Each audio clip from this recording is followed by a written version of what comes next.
Now, Central Oregon's local alert weather with Chief Meteorologist Bob Shaw. 22 minutes before the hour now on this Friday morning, and right now hundreds of thousands of people are without power along the Gulf Coast.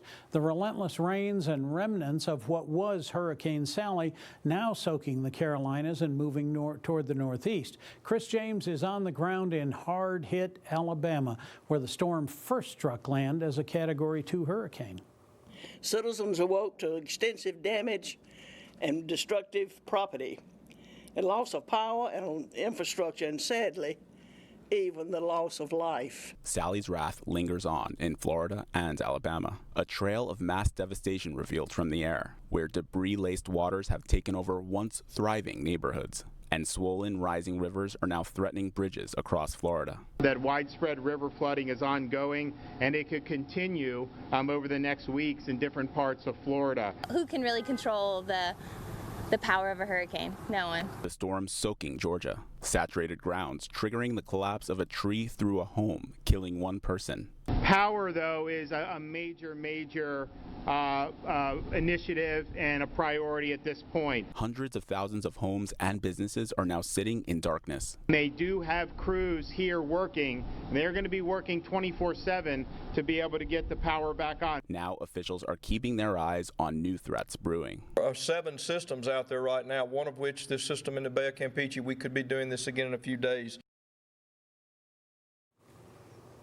Well, this morning here on the high desert, we are waking up to some smoky conditions. Here is a look at our air quality around Central Oregon this morning. You can see that it is from unhealthy to hazardous as we get the day started. However, some of the relief has already begun to hit Central Oregon. Here's what we're facing for the day ahead. These unhealthy to hazardous conditions are ultimately going to clear out, and that's going to be due to several things. We are going to see some rain, some higher winds, and we are going to see cooler temperatures. Well, some of that relief has already begun to hit Central Oregon. Rain showers have begun to fall in Lapine, and while the skies are still laden with some smoke, a lot of this is going to get washed out with these showers that are coming through. So little relief on the way for everyone from several standpoints. Well, we're looking at some rain moving through central California into the areas through Nevada and southern Idaho. We're also looking at the development of a low pressure center that actually brought thunderstorm activity from Eugene all the way through Portland. Now that's moving north out of Portland now, but I did hear from one of my daughters in Portland, and they saw plenty of rain and lightning to boot. So a lot of thunder with that as well. Central Oregon, we've just begun to cloud over. There's those little bit of showers that have moved through the Lapine area this morning. More is on the way. We are going to see our clouds thicken as we get through the course of the day.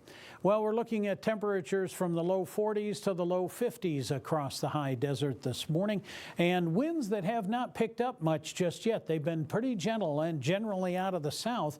Later in the day, we're going to see northwesterly and westerly winds pick up to 5 to 15 miles per hour. Some areas will see gusts as high as 20 to 25 miles per hour.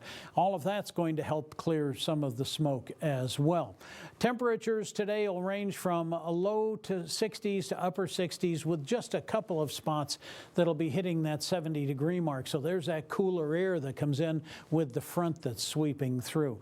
A little cooler tonight as well, mid-30s to mid-40s for overnight lows all across the high desert. Pollen counts are not going to be a problem, but the smoke still is for most of us, so be careful with that as you get ready to head out this morning. We will see cool temperatures stay with us for a couple of days.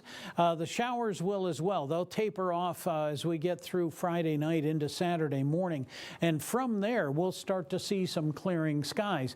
Now the rain that's moving through the valley and through Central Oregon doesn't look like it's going to be enough to extinguish those major fires that are out there. So as we go into next week expecting some nice clearer skies and pleasant temperatures, just be aware of the fact that we are still going to be susceptible to some hazy, smoky conditions all across the high desert.